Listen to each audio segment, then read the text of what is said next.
Alright everybody, this is Big Buster coming at you, the original Razorback. You understand what I'm saying? And you watching Buster, H.R. Johnson on YouTube. And this right here is the most important part of all. Like, share, and subscribe. If not, I'll come out there and kick your teeth down your stinking throat. I've been ready. Alright everybody, you're watching Buster H.R. Johnson on YouTube. Do me a big favor. Like, share, and most of all, subscribe. Please subscribe. I need this money. I need to get these viewers. Now we're here today with a brand new episode of Bullshitting with Buster, and I got a guy here that I've been friends with and known for what, 25, maybe a few more years than that? 98? I thought it was earlier than that. I was thinking more like 96 or 5. No, just 98. Anyway, 20 years plus. My man, y'all know him, Carl Warren. But most of you wrestling fans out there know him is Titanic. Titanic, it's great to have you here, my brother. What's going on, brother? Doing what I do, man.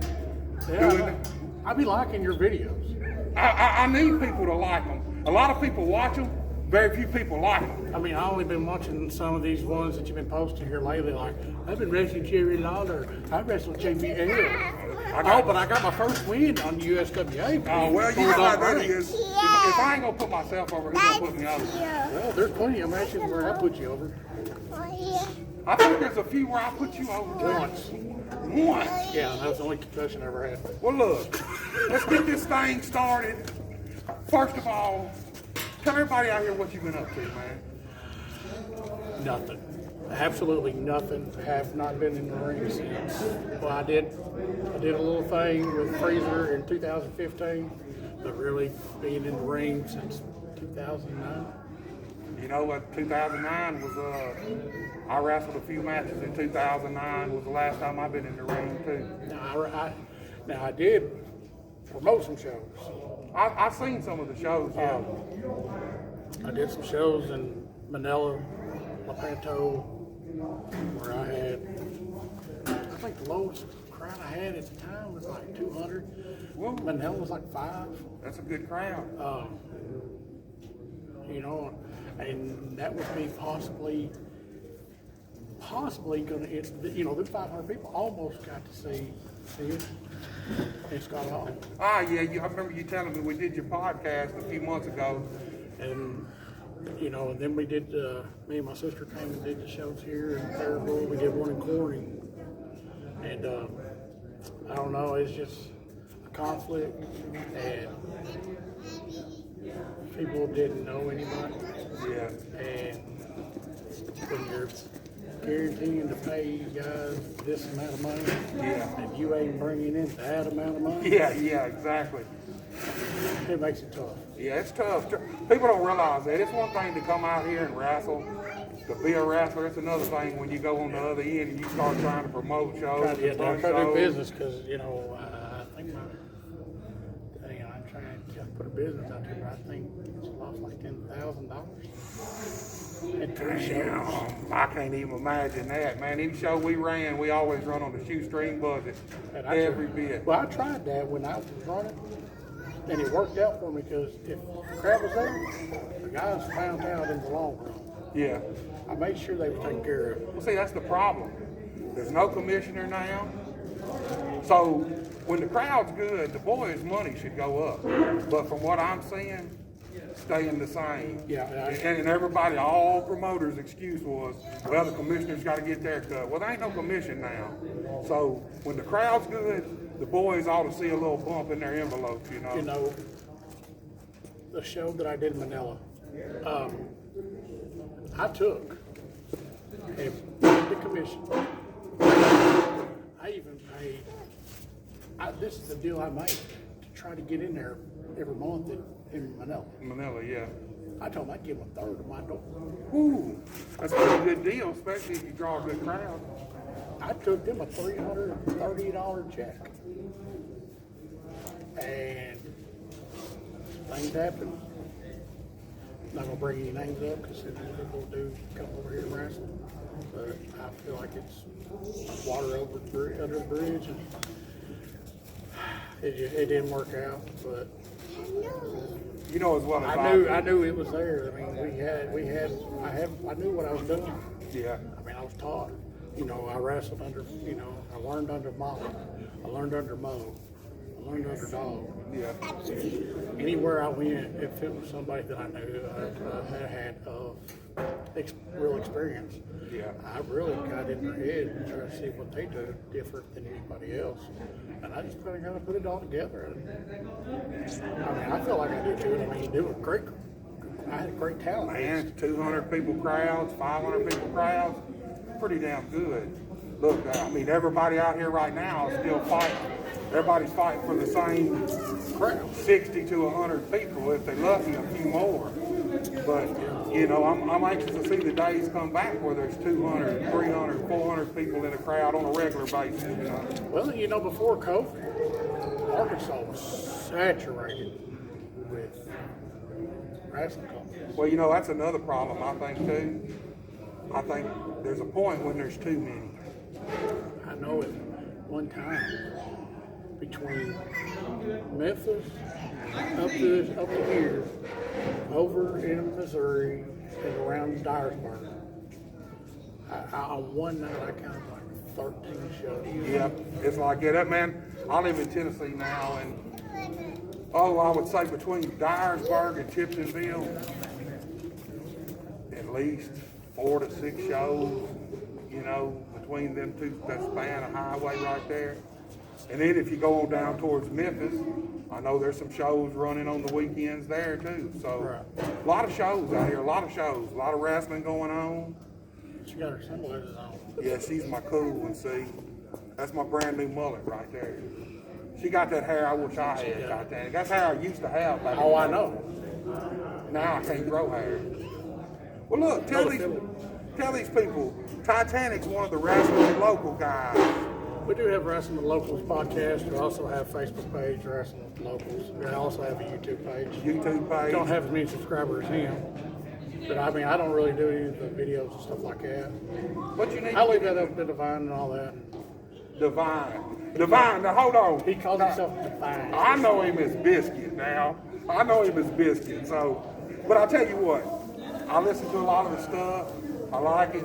And the boy is a damn good, he would make an excellent wrestling announcer. He's got the voice for it. He sounds good on radio. Now I seen he's been doing some challenges. Yeah. I seen he did the Little Nitro challenge. Yeah, he can't handle it. Yeah, I told my wife, I said, man, he might as well give up the hot challenge because as soon as he gets one that's real hot, he's out immediately. Oh, yeah, when they did that chip challenge. Yeah, yeah, I see that. The chip challenge, and what they do last, the toe of Satan. I think the chip challenge was Was it last. the chip? Okay. They Have did the toe of done Satan first. yet? Yeah. Yeah. Okay, well, y'all need to go check this out at Wrestling with Locals. They do challenges too. It's hilarious. They got a belt. Whoever wins the challenges becomes the challenge champion. I don't know who's the champion right now. I think it's Jerry. Jerry. Okay. They got a nice belt, challenge champion. Jerry's the champion. But you need to go watch some of this stuff. It's hilarious. Well, he's the y'all. champion, so I go down there and take it. Well, you know, I still got 2 toe of Satan suckers. Because me and my brother Sam, we did a Pocky Chip challenge. And we were supposed to do the toe of Satan, but he ain't showed up yet to do this toe of Satan now. Well, I'll tell you what. Bring them next time. I'll come up here. I'll do it with you. Will you? I'll do it. You know, I almost brought him this time, but I didn't know if you'd want to I got or a sack. not. I can do it. Hey, I've got like 6 bags of the habanero Pocky Chip still. I ain't got none of the hottest ones. But I tell you what, the habanero ones are pretty hot too. I still got my bag you gave me. Oh, do you? Yeah, I told him, I said, I'm going to bring it down there. And he goes, no. They're pretty hot now. You taste them. They ain't as hot as the one chip challenge. They're not as hot as that chip, but they're pretty hot still. Well, I know. I said, it's dry. Yeah. My God, the Pocky chip, it's like a wheat thin that's been turned into a Dorito-looking chip. So when you chew it up, I didn't think I was going to make it through the first few minutes of ours because I didn't think I'd ever going to be able to swallow it. I kept chewing. Finally, I just had to chew it to the point where it just dissolved and disappeared. because it sucks up all of the moisture in your mouth immediately. I already had the cotton mouth a little bit just from being nervous before we did the challenge, you know. You know how it is, anticipation's worse, always worse than the actual event. No matter what it is, the anticipation's worse. But man, I stuck at if you see there, they spent like the first 8-10 minutes procrastinating. Talking about it, that's what I told them. And Jerry's like, I'm not procrastinating. I'm like, I'm sitting there watching, I'm like, oh. I wanted, if I could have had a straight line to be like, man, shut up, eat the chips, man, come on. We know you're stalling, man, you're trying to buy time, because he knew he was going to be out quick, I think. So I think he was trying to buy as much time as he could before they even tried the chip. And I tell you what, Jerry seems to be able to do pretty good at the challenge. He seems to do all right. Yeah. He's never going to lose as long as he's only got Divine to go against. Well, yeah. Well, you know, my problem is texture on some of the stuff. Can't handle texture. I'll tell you what, if we do Which makes me wonder, you know, he's been in the business for a long time. What kind of weird texture stuff has he had in his mouth? You don't never know. You know, he actually worked for me. I'm sure he's going to watch it. Worked for me early in the business. Probably, maybe some of the first things he ever did. You know, he was a referee. Yeah. Right here in Paraguay. We was over at the Armory. Yeah. He did some refereeing, and that was the last time I saw him. I mean, he's really a good referee. Because he was like, hey, come on over here. And come to a point where I needed a manager, and I'd been watching him, and I thought, you know, he's pretty good out there. I said, he's different, he's young, nobody knows who he is, he has no exposure. So I said, well, let's turn him into a manager. So we took him and turned him into Bait Masters. Yeah. Put him with the LSD boys, the label Social Deviants. Yeah.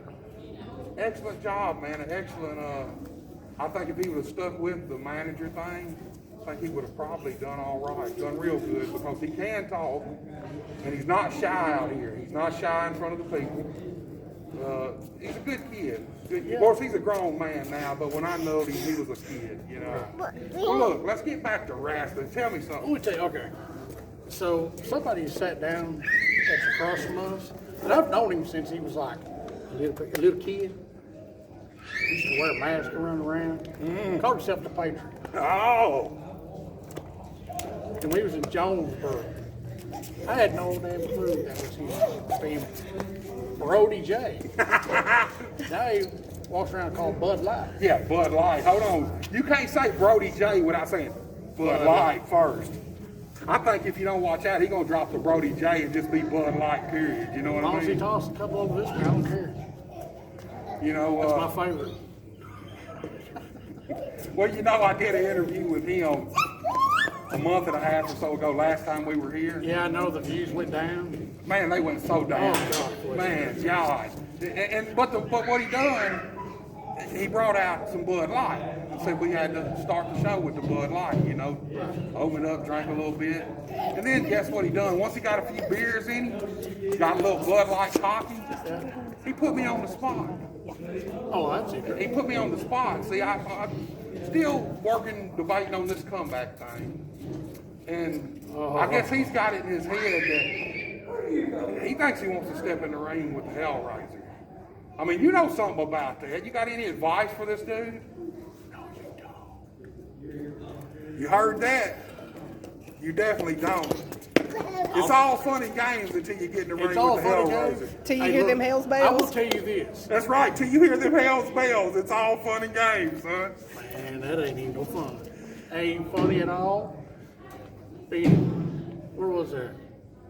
Joyner? First time I wrestled you? Was it Joyner? I thought it was in Osceola the first time we were. I was down in a pit. Was it Joyner? Yeah. Could have been Luxor. Could have been. It was Joyner. Dude's music hit. I went and hit the toilets and started puking.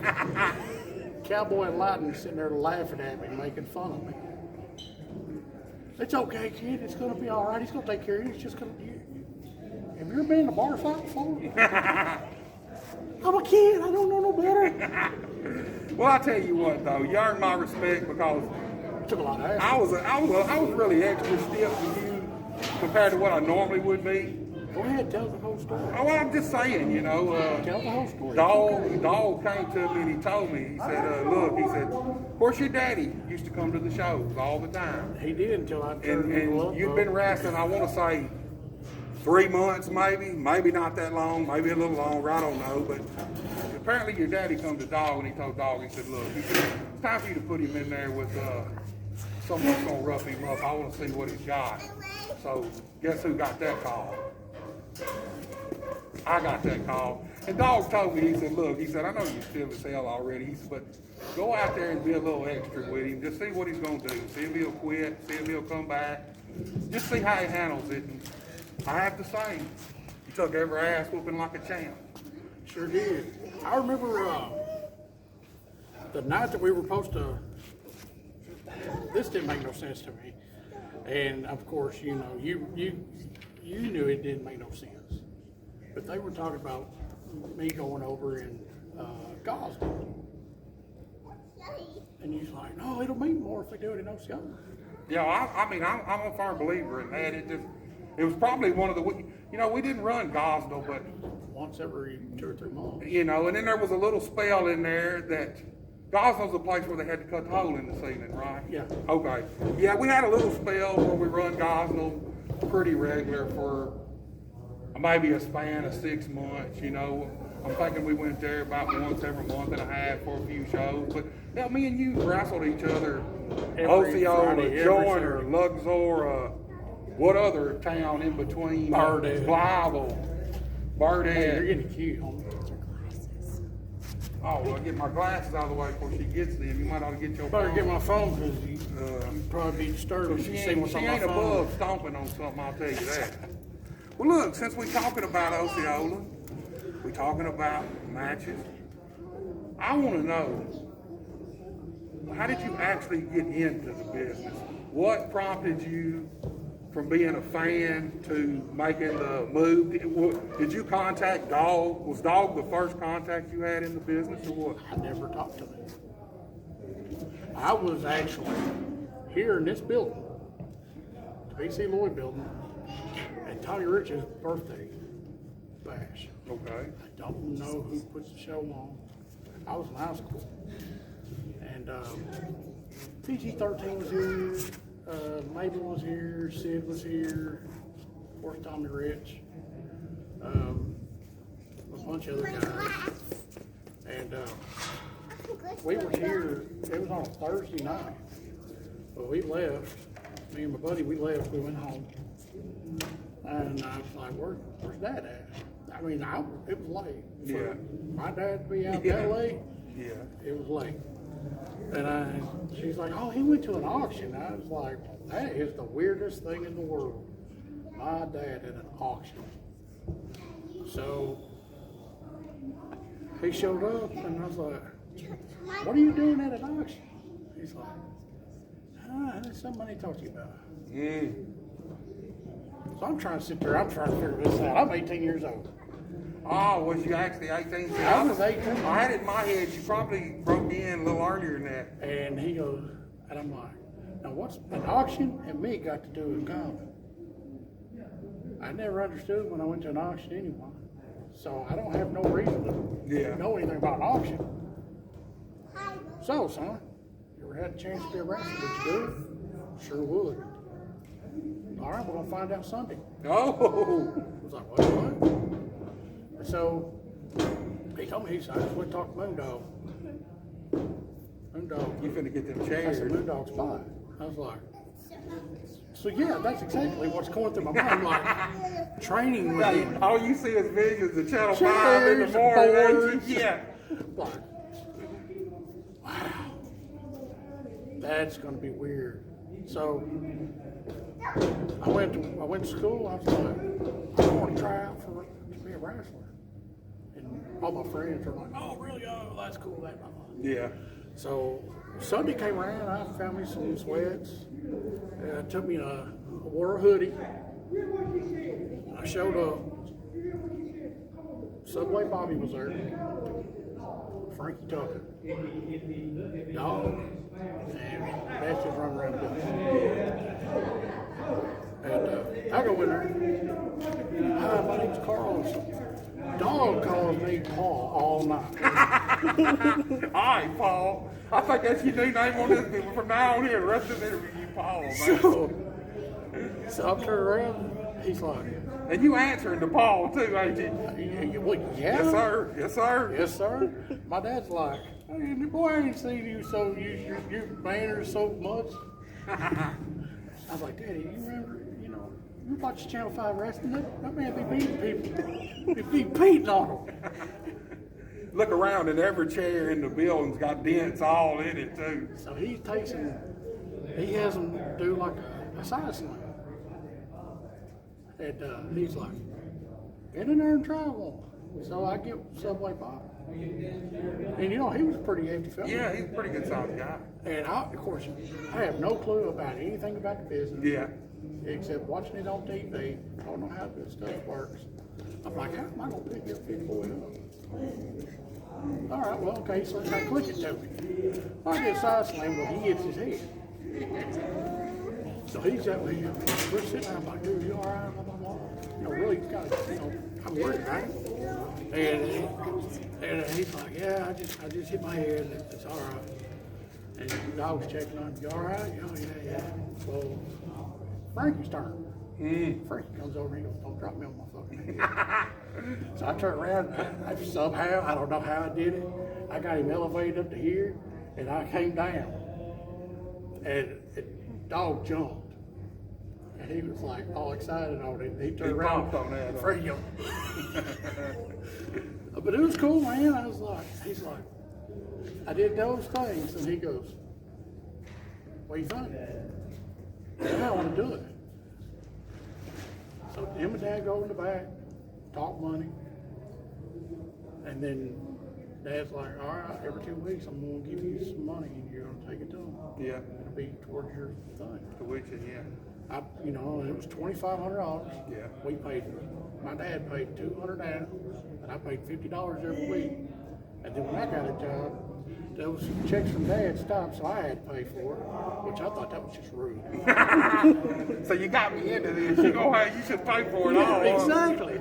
So and so that was Sunday, and that was March the 28th of 1998. Went back. He was come back on the 30th, which was Tuesday. I came back on the 30th, wearing a hoodie, stuff like that. He said, you may want to take that off. It's fixing to get sweaty up in here for you. Yeah. When was the last time you ate? Well, I haven't ate yet. Good.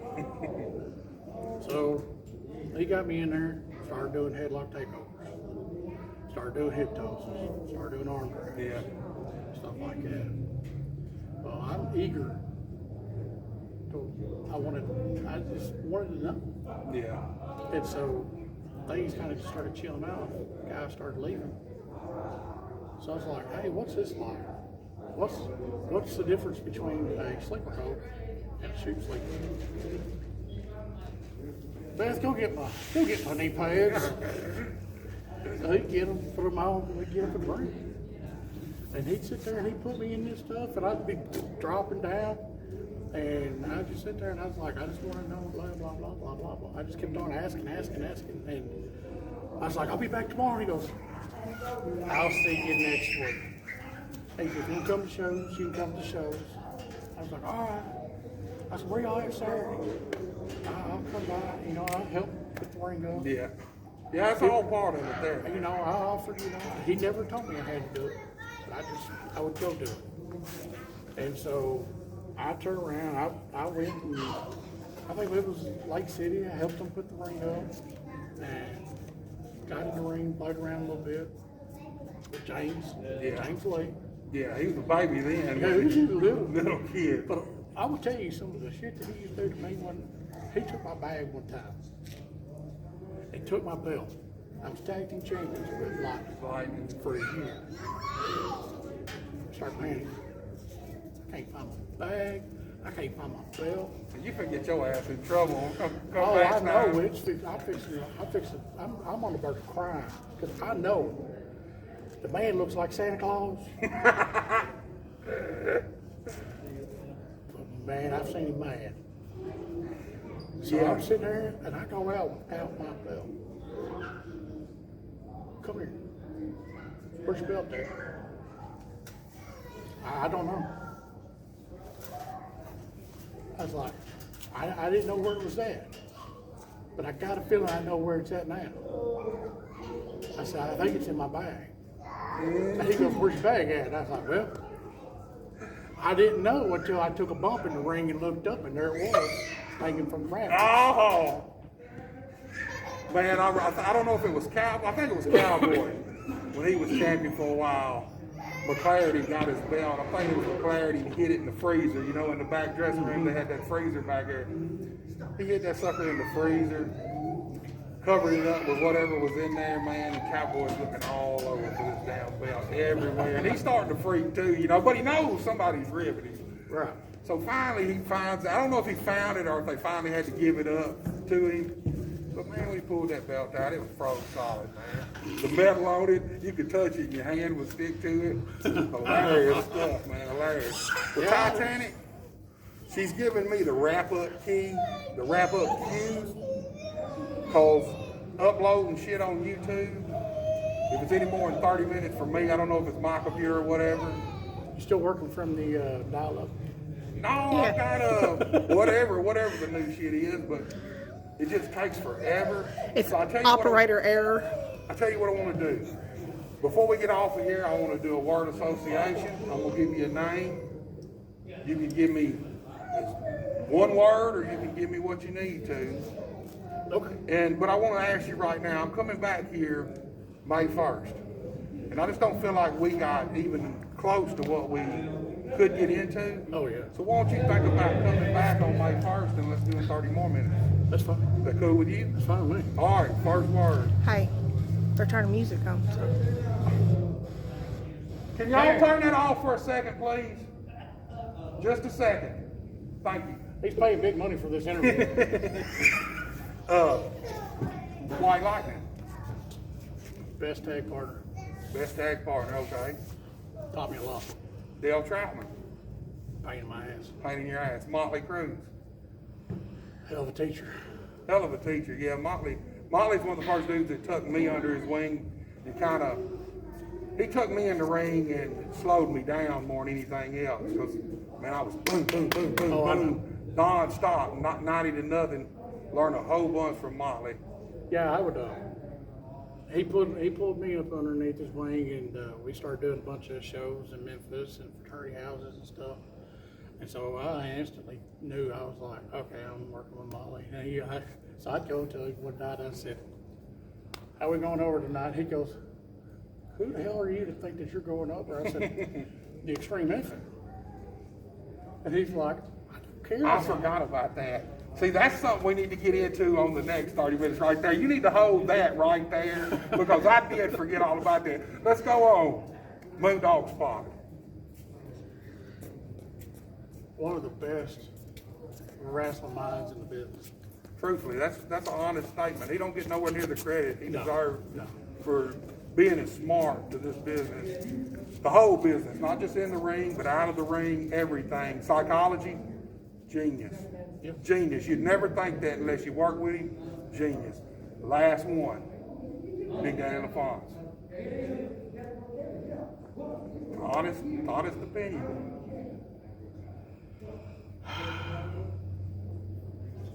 I think if he'd get his head out of his ass and quit thinking he's better than everybody else, I think the wrestling business would be a lot better. Well, that could be true. But there's a little issue between you and Big Daddy that's another thing we might get into on the next show. Let's leave it right there because that's a good pickup spot. The infant, when you did the baby gimmick, and Big Daddy LaFonce seems like it's a perfect way we can start the next interview. Let your feelings be known. What do you think? You realize how hard it was for me to make sure my dad didn't find out me dressing up like a baby? Hey, I seen some video of it a month or so ago. It popped up on YouTube. Truthfully, WTF is what it's now. His name. Truthfully, if you would have been a little more mature in the business, it wasn't a bad gimmick. I didn't know nothing about it.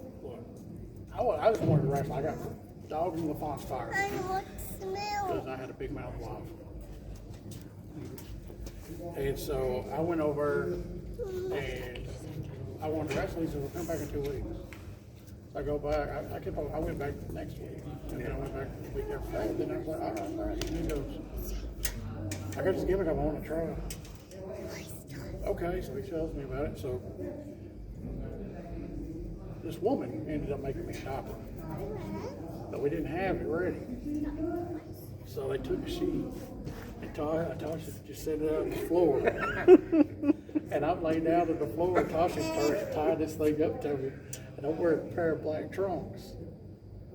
Well, we Don't get it all tell set- too much now, because I can tell you this is going to be gold. We get it all set up. And we go out there. And it's me and Tim Edwards. Remember Tim Edwards? Liverpool Bears? Okay, I got it. We go out there to do this. Like, there's a ball. I bought this big ass purple ball. I had a big old pacifier, everything, bottles, everything. Rolled it. It rolled out. We went out there. The crowd popped on it. Tim acted like he twisted his knee or something. And came back the next week just fine and dandy. They ended up putting him in there with Link, and I'm like, look, just because he don't want to do it don't mean I can't do it on my own. Yeah. And there's some stuff I wish would get put up there. Like tonight, I brought out, I told him I was bringing, we were bringing in names. Yeah. We had Dusty Rhodes there. I turned around and told him I was bringing Steve Austin and Rock. I took the kids, Steve Austin and Rock, toys and started playing with them in the middle of the ring.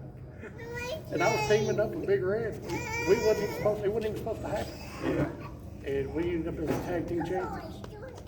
And I have the battle royal. Well, this business, some of the best things that ever happened were some of the things that just happen on the fly, One of my testicles popped out. What? I've seen that happen. Look, we're at a show in Little Rock for Crazy Luke Graham Jr. I think he's working Brick House, maybe. Brick House Snapmares. Luke's sitting there on the mat. Nuts is hanging out to one side of the tights, man. He just grabs it, puts them back up in there, man. Takes another bump, nuts pop out again, man. One whole side of the ring see nuts at nuts for 90% of that match. Titanic, we got to get off of here, brother. I appreciate you coming. It was a pleasure having you. May, we'll do 30 more minutes. That's fine. And we're definitely going to get into the Big Daddy LaFonts, and we're going to get into the infants. I know you got more of that. Oh, yeah. And I think I know a little bit of something about that, too, that maybe you don't know.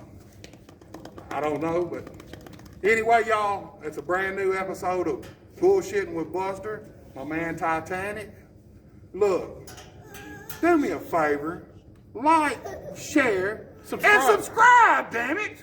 Subscribe! If you don't, I'm gonna crawl through this camera, come in your living room, and kick the dog shit out of you. Subscribe, people, we need it. That's right. I need money, I'm hungry, I need food. Hey, hold on. Yeah, like you said, subscribe to Wrestling with the Locals.